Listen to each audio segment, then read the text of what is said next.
Hai, Leonardo. Asta e fum. Treci așa peste fum încet. Hai, eu am făcut deja. Așa? Așa, uite așa. Sari. Așa. Cum am sărit eu? Așa? Să nu cazi în De patul 3 ori. mare. Mai o dată? Mai o dată. Hai, gata. Atâta. Eu am sărit, n-am Hai. trecut. Stai așa să mă intră fum, că tu Hai mai... să sar, bunică. Nu sări așa. Păi eu am sărit. Ai ceva că eu am sărit? Mai trec o dată? Nu mai e gata, lasă.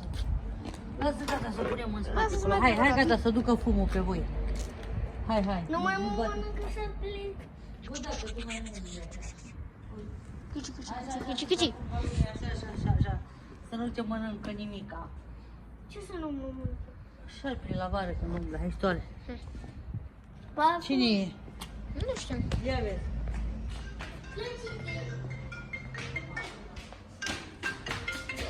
Deci am terminat cu fumul. S-a fumat și Leonardo, că așa trebuie, așa e obiceiul la noi la țigani, obicei, tradiție. Și că încolo nici ei nu mai fac nimic. Nu mai merge nici cu tradiția nimic, au luat o rana câteodată. Dar facem ca să o facem, așa, vă spunem adevărul. Leonardo mănâncă o clăfită și Alestul la fel, dar foarte multă dulceață în ea. Nu le-am făcut eu, așa le-am luat. Atâta Nutella, n-am văzut așa ceva. Plină. Nu știu dacă v-am arătat ceasul lui Alex. Leonardo și-a făcut un tablou la școală frumos. O să vi-l arătăm și tablou unde se pune pe o fieră mare. Și ceasul lui Alex e interesant, da. Și Alex a făcut o poză, dar el nu a cerut să-i facă ramă. Și am dus-o să-i facem ramă. Ca să vadă așa cum e deschid. Hai să nu cutie, un ceas cu poza lui. Așa am zis și la lăuță. Așa arată. Foarte frumos. O să-l punem pe perete, alegem un loc așa mai frumos. O să punem și tabloul lui Leonardo și lui Alex după ce îl luăm, după ce îi să pune rama. Pentru că n-am mai cerut ramă la el Hai să-mi dai și... și mie una. Ce? Gata, că te doare burta. Bine. Nu-i voie, e prea dulce, e prea dulce, e prea de tot. Nu Și prieteni, Da. cam atâta. Tu Vă două, eu două. mulțumim și vă dorim o zi plăcută și la mulți ani tuturor bărbaților. La mulți ani e ziua lor. Pa, pa. Bună ziua! Am revenit de la o supică de filia. Bine că am revenit de la o supică. Acum o facem la ea, mai avem. Să vă arăt și eu ce fac eu aici. Aici avem verdeața. Hai să vă arăt ce e în bală. Ce supică facem noi ușoară. De câte ori bag telefonul să aburește camera. Am băgat cartofi așa cu bulețe, morcovi, ardei gras, roșu, galben, de toate. Și morcovi așa am tăiat cu cuțitul și am și călit morcov cu ceapă. Am zis să fac o supă cu fidea, dar ușoară așa.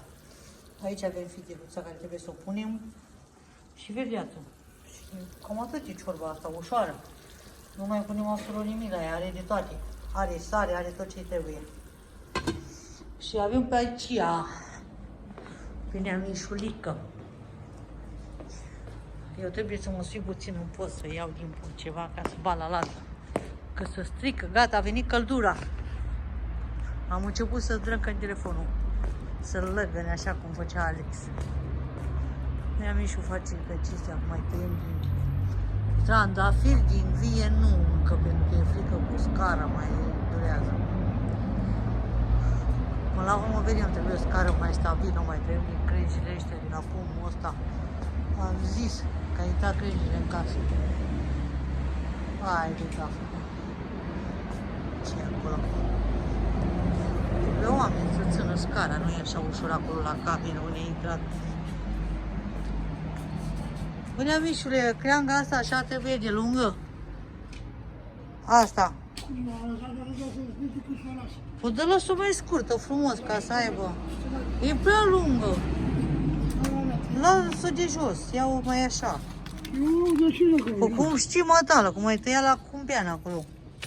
E prea urâtă. Lasă de-a tineră, alta, frumoasă. De ce să nu mai rupă ăștia lui ursul care le-a pus? S-o legi aici acum.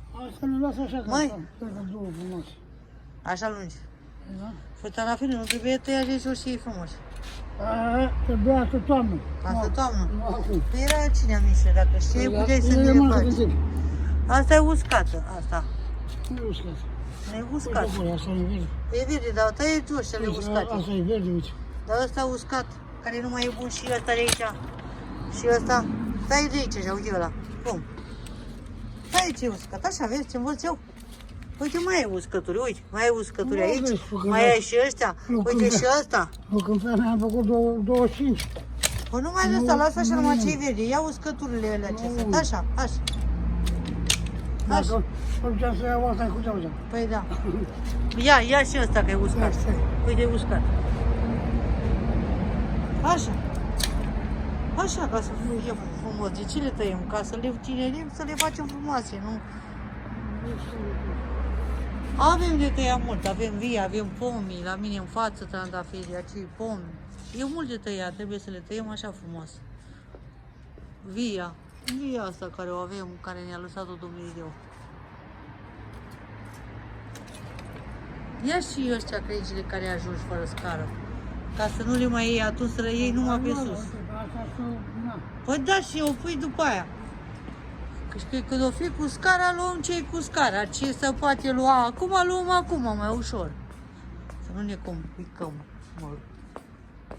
E vremea, cum să zic, a fost frumos cald în oraș și acum e vremea închisă. Vremea așa, parcă vine zăpadă, parcă vine ploaia. Mă prinde culoarea roșie cu negru. E frumoasă, mie îmi place și mie. Și hai că revenim, trebuie să mă duc să iau ceva din pod, nu pot să merg cu telefonul. Pentru că nu are cine să țină telefonul, să dau și ele jos, nu mai au venea Mișu pe scoră, că e păcat. S-a schimbat vremea, este vreme de ploaie. Așa a zis și Mișu, că s-a anunțat că vine ploaia.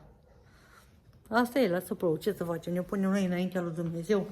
Ce vrea Dumnezeu, hai să vă arăt ce am dat jos din așa o parte, s-a rupt sacul. Și avem aici, ce să mai rupem sacul? Avem cârnați, trebuie să le curăț frumos, să le iau capetele și să le fac uliuțe. Hai să vă arăt cum fac. M-am îmbrăcat pentru că nu mai pot, acum e frig. Avem și pungi așa mici, deci plăsuțe. Nu, că desfacem după aia. Vă arăt așa cum le fac. Trebuiau luate de mult, dar le-am lăsat nu la afumătoare, le-am lăsat în altă afumătoare ca un fel așa care nu era fum, era răcoare, bătea vântul.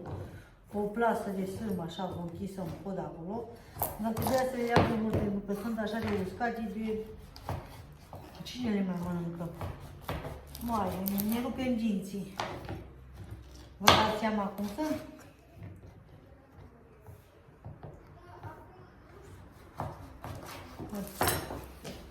Prieteni, am tocat acum ce am putut și mai rămâne și pentru altă dată să mai luăm din pod, așa câte un pic, să le curățăm.